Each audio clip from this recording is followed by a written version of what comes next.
Contraponto Cinema está começando agora. No programa de hoje vamos falar sobre o filme Que Horas Você Volta.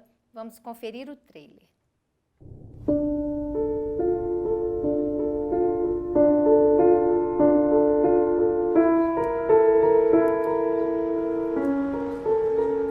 Como é que uma pessoa tira o gelo e bota a forminha vazia dentro do freezer?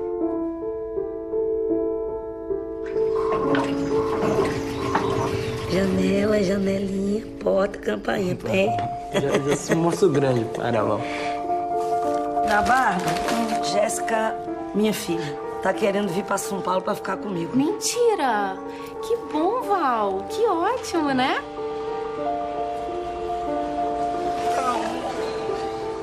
Meu amorzinho, oh meu Deus. Tá me levando pra casa dos teus patrões?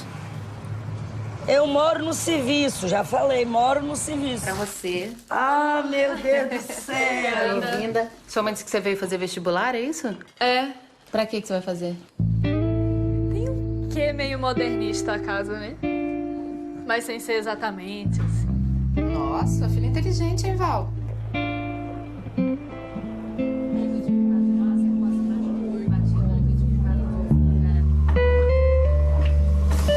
Como é que eles fazem pra deixar essa água tão limpinha, hein, vô? Não vá olhando pra essa piscina não, Jéssica. Sinceramente, Val, não sei como é que tu aguenta, viu? Como é que eu aguento o quê? Ser tratada desse jeito, que nem uma cidadã de segunda classe.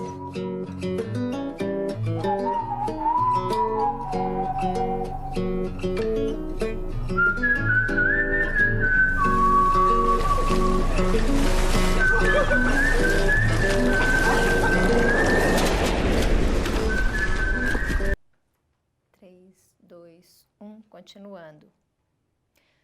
O filme Que Horas Você Volta está um sucesso de bilheteria, já ganhou vários prêmios e com certeza ainda vai faturar muitos outros prêmios. É uma temática que já vem sendo discutida no cinema. Vamos falar um pouquinho sobre a história do filme, né, Zé Luiz? Que conta a vida de uma empregada doméstica que sai do Nordeste para uma cidade grande, deixando sua filha, deixando seus parentes para conseguir um emprego e mandar dinheiro para essa família. É uma narrativa que tradicional no Brasil e hoje a gente vê também com a questão dos refugiados que está tão em alta, não só a questão dos refugiados de guerra, mas os refugiados econômicos que também têm essa mesma história, né? Que vão para um lugar onde tem mais oportunidade de trabalho para poder mandar dinheiro para suas famílias.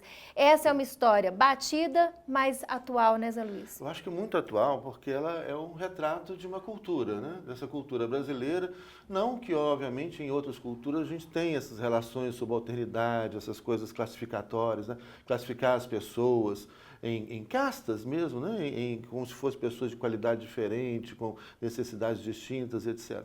Mas aqui a gente tem isso muito típico da nossa cultura, né? Dessa herança de Casa Grande e Senzala, e que permanece até hoje. Então, daí que é um tema muito atual, porque eu acho que o filme que é feito com extrema competência, muito bem feito, muito bem dirigido, interpretação fantástica da Regina Casé, né? Nos passa esse sentido, esse sentimento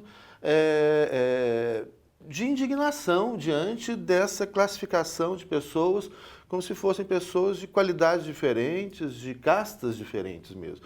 E como que isso é recorrente, isso é muito presente na cultura brasileira.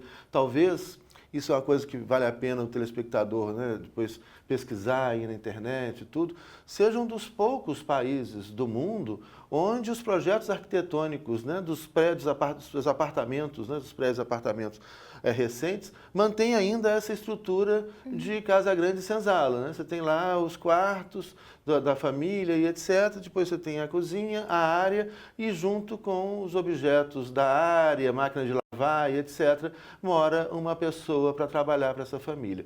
Né? Isso é uma coisa absurda, né? Alucinante. Bom, você falou tá aqui aí, né? que é um filme de indignação, Zé Luiz, mas eu acho que talvez algumas pessoas saiam do cinema vendo outras coisas no filme sem levar para essa identificação, que é ao mesmo tempo uma oportunidade de fazer uma autocrítica social, não individual, mas isso é história da classe média brasileira, né? E é o perfil daquele que vai ao cinema, que vai hoje, especialmente os cinemas que estão no shopping center. Então, essas pessoas que mantêm e reproduzem essa estrutura de uma família que tem uma empregada doméstica que é tratada como se fosse alguém da família. E aí acho que a gente pode entrar no primeiro ponto do filme, que é fundamental, a falsa generosidade, né? A falsa generosidade que está presente num carinho aparente, num carinho, mas desde que cada um fique no seu lugar, o seu papel, né? Ou seja, é um carinho e uma generosidade que está limitada aos quadrados. Se houver alguma ruptura, e a história conta, é uma história de ruptura, porque a presença da filha da empregada até não seria se ela se comportasse como filha de empregada. Mas ela entra na casa, que é a chegada da Jéssica, né, que vai fazer o vestibular, mas ela chega na casa e não assimila os papéis. Não assimila o papel reservado para ela. Papéis que são papéis de criação de subalternidade, né? São espaços muito distintos na casa. E o filme mostra isso muito o tempo todo, né? Ah, não entra aí, isso é o quarto do fulano, da cicrana, né? A piscina. E aí você tem os espaços reservados, os grandes espaços, né? Para os empregadores, os donos da casa, etc. E os espaços pequenos, os espaços do trabalho para aquela pessoa que mora nessa casa, né, mas que trabalha como empregada e é o tempo todo, 24 horas, tratada como uma pessoa. É como se fosse de casa, mas essa distância, como se fosse, né, ela é enorme. Na verdade, isso é uma grande hipocrisia, né? Como se fosse de casa, coisa nenhuma. Mas eu acho que é muito interessante... O fato de falar que é como se fosse de casa desqualifica como trabalhador. Então, que é pior ainda. Você não aí você coloca que, como... Você não tem que assumir as responsabilidades com relação ao trabalho da pessoa. Porque, afinal de contas, é uma relação de intimidade. É como se fosse de casa quando é para tirar os direitos trabalhistas. Isso. Mas nunca será de casa porque não será de casa. Ou aquela pessoa que é de casa, mas naquele espaço lá onde estão as máquinas de lavar, isso. Tem uma cena etc, muito importante com relação a isso, né? Primeiro, quando a menina chega, a Jéssica, que é a filha da Val, personagem da Regina Casé, chega e ela fala, mas você vai me levar para a casa dos seus patrões? Ela diz, não, eu moro na casa dos meus patrões. Ou seja, essa coisa do trabalhador morar no trabalho, no serviço, no lugar onde ele trabalha, né, já é algo que a gente assimilou como natural, como uma coisa normal. Mas né? imagina, é extremamente opressivo, Isso é absurdo no século XXI, né? Em contraposição a isso, e aí está o paradoxo dessa relação, ela pergunta, né, você já entrou nessa piscina? Ela disse, imagina se eu vou entrar na piscina na casa dos outros. Ou seja, ela mora na casa, mas não é a casa dela.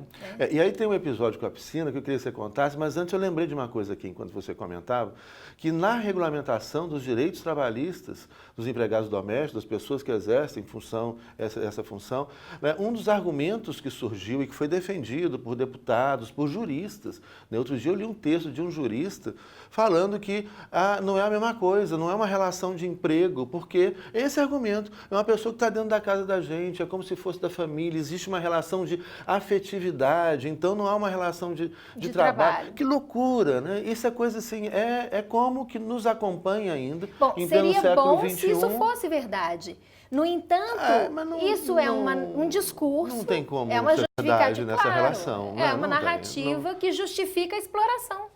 Esse é um se fosse verdade que não tem jeito de ser verdade. Porque você está aí falando de uma relação de trabalho, uma relação de subordinação, que é a própria qualificação que a lei utiliza, né? Subordinação, obedecer, você mora, né, na casa da pessoa da qual você tem uma relação de subordinação. É uma afetividade impossível, porque ela é uma representação clássica da luta de classes. Ela é impossível tanto para o patrão, que enxerga nesse trabalhador um estorvo em vários momentos. Ele é um estorvo porque ele está ali transitando no meio da casa, numa hora em que o dono da casa queria estar sozinho na sua casa. Ele é um estorvo porque ela não representa a classe, a elegância que o dono da casa gostaria. Quando, por exemplo, na história, no filme, ela serve um cafezinho a xícara que ela comprou, a empregada Que ela doméstica deu de presente. que E aí coisa, a né? dona da casa fala, não, devolve isso, devolve, porque aquilo não está no nível das louças da casa. É. Então, essa afetividade é falsa quando ela é, na verdade, um estorvo. É. E a outra via também é falsa, né? A da afetividade, do sentimento do trabalhador, porque por mais que ele desenvolva esse sentimento afetivo, ele sabe que ele é subalternizado. Então, ela se reflete na hora de fazer uma comida e fazer uma maldade ali na comida, que é a história do... tem um filme que fala sobre isso... Clube da Luta, né? Isso. Ou quando também tá ali limpando a pia e experimenta um creme e usa, ou seja, o prazer que existe naquilo que pode ser feito como quase uma vingança. Sem né? dúvida existe uma relação afetiva, mas é uma relação afetiva dúbia, complicadíssima, né? Sim. Porque a afetividade tem vários tipos de afetividade. De ambos os lados, E aí né? essa coisa de... É muito Porque é alguma coisa que contraditório. transita entre uma gratidão que está sempre ali aparente, né? Essa gratidão do trabalhador, e ao mesmo tempo um sentimento de revolta. Então é aquilo ali que aquela dualidade, né? A gente que está interessado na psicanálise, quase que assim, a entrepulsão de vida, pulsão de morte que está presente ali no nosso comportamento. Mas eu queria ainda lembrar de uma questão que a gente... A questão da piscina, que eu acho interessante você comentar. Exatamente, né? Eu falei aqui sobre o uso da piscina, mas tem uma cena posterior a essa que é uma brincadeira entre o filho dos donos da casa, que é o Fabinho, e a filha da empregada, né? Que numa brincadeira ele joga a menina na piscina e aquilo é interditado para quem não é da família. Né? E quando isso acontece, a mãe, a dona da casa, vê a cena, né? E num momento posterior ela manda esvaziar a piscina. E quando questionada por que ela esvaziou a piscina, ela usa como desculpa que em um determinado momento ela viu um rato na piscina. Então, essa associação da filha da empregada com o rato, né, me remete ao próprio nazismo, né? Sim. Como os judeus eram chamados e como as pessoas geralmente que são desqualificadas enquanto pessoas são associadas São animalizadas para serem subalternizadas, Exato. né? Que é essa lógica toda que está aí. E eu não sei, há uma coisa interessante nisso, é como para a vida, para a nossa vida, você tem como que um script cultural, né? Essa coisa de como que a gente deve se comportar e reagir em determinadas situações, etc. E a gente vê muitas vezes histórias, e são muitas histórias de pessoas que trabalham em casas de família durante anos, décadas às vezes. Criam a criança desde pequenininho, vê a criança crescer, se formar na universidade e de repente elas são completamente desligadas, né? E esse desligamento se dá de uma maneira muito mais fácil, em qualquer um desses momentos, né? E que se dá talvez por esse tipo de coisa. Olha, existe uma afetividade, mas ela é uma afetividade de um outro grau. E isso é cultural, óbvio que isso não é natural. Né? Isso é cultural. Então você tem sempre uma afetividade, mas uma afetividade que não é igual à afetividade que você tem com as pessoas da família ou as pessoas que seriam da mesma casta, do mesmo grupo social, da mesma classe social. Né? E isso é algo muito marcante, né? E recorrente, né? Ainda hoje. Muito. Tem uma cena ainda, Zé Luiz, que eu acho que a gente não pode deixar de mencionar aqui, que é quando a menina é convidada, a filha da empregada é convidada a sentar à mesa com o dono da casa e ela depois pede uma sobremesa e ele oferece sorvete e não é qualquer sorvete, porque na casa tem o sorvete e tem o sorvete especial que é o do filho, do menino, do Fabinho, né? E aí o pai então fala, não, traz o sorvete do Fabinho. A mãe da menina fica revoltada com aquilo, não, mas esse sorvete é o do Fabinho, ou seja, ela internalizou que tem o sorvete para os empregados e o sorvete do Fabinho, né?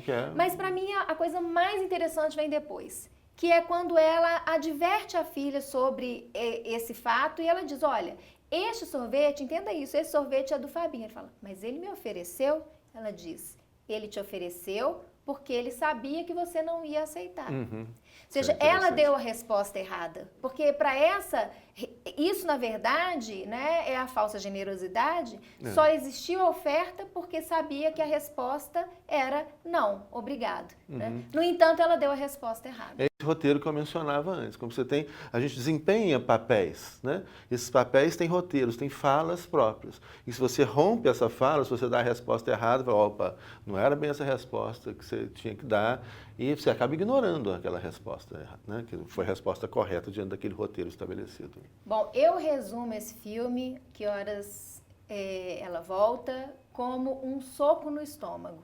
Porque, na verdade, nós fomos criados dessa forma, né? A gente, em algum momento, ocupou um papel que a sociedade designou. Classe média alta.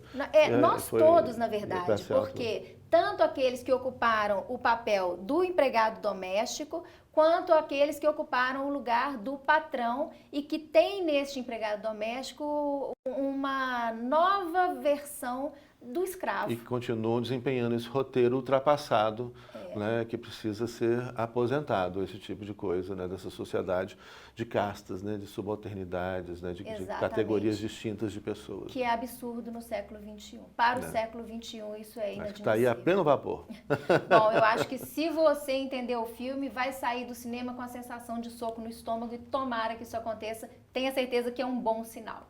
O Contraponto fica por aqui. Na próxima semana a gente volta com mais uma dica para você.